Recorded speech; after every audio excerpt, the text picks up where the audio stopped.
Hermione, and welcome to Sex and Stuff. Hi, it's Nola. And today we're going to be talking about how to talk to your sexual partner or partners about getting tested for STDs.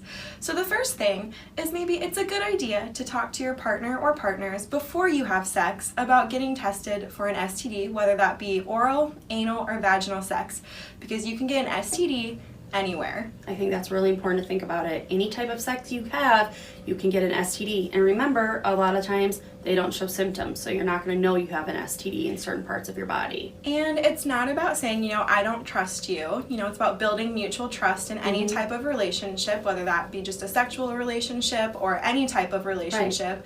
Right. And it's just important to start that conversation and say, let's do this together. Maybe you go together, maybe you go individually and then share your results. But it's about building trust, being respectful of each other's bodies and your own body, and making sure that no one has an STD before you engage in any type of sexual activity. I think it's also important to think about, too, you should be getting tested before you have any type of sex. And it's not necessarily you want to know because you think your partner is being unfaithful or cheating on you. It's the fact that you can have an STD for a long time and not know it.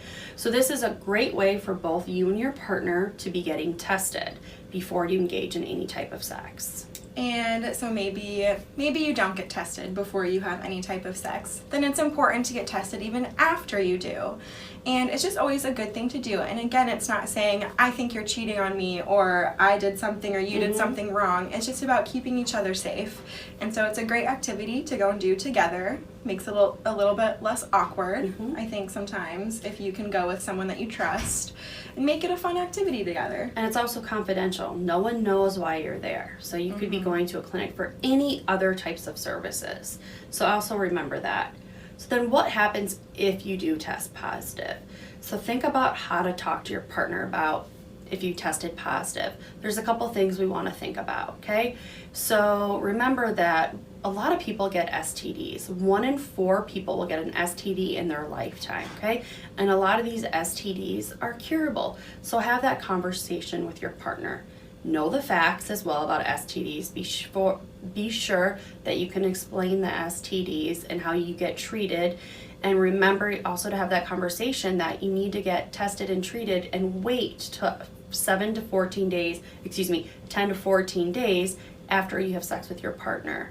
Think about the timing. You want to make sure that you have a comfortable place.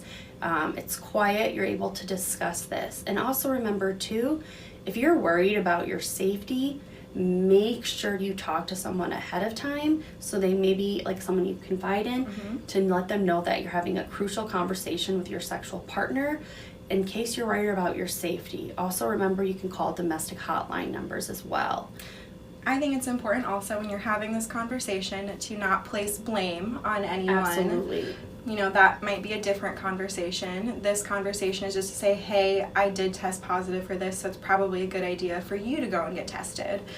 Also, if you are not comfortable, here at least at Polk County, we have people called PHIs, which are public health investigators. Right. So do you want to tell us a little bit about what they do? What public health investigators do is they report, they actually investigate on the 4 STDs that are reportable in the state of Iowa. That's chlamydia, gonorrhea, syphilis, and HIV. If you test positive anywhere for one of those STDs, let's say it's here at Polk County Health Department, Planned Parenthood, the Project of Primary Health Care, your doctor's office, anywhere else, we get those results.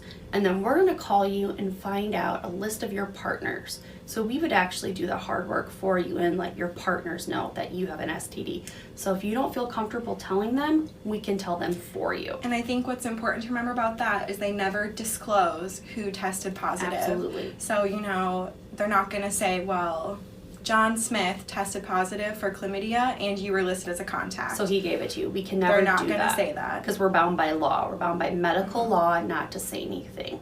I kind of think another thing to talk about, Annie said about placing blame, it's hard, you can't really place blame on an STD because you never know who gave it to you. You may have gave it to your partner may gave it to you. Because again, remember, sometimes STDs don't show symptoms, not at all or not for months. So it's really hard for us to know who gave us that STD. So the most important thing that you're doing with your partner is having your open and honest conversations about getting tested. Yeah, it might be awkward, but if you want to be safe, have that conversation, and it will also help with communication as well. Very important. Yes. So I think that's all we have for today, Yeah. isn't it? Yep. All right, thanks guys. Thank you. Bye.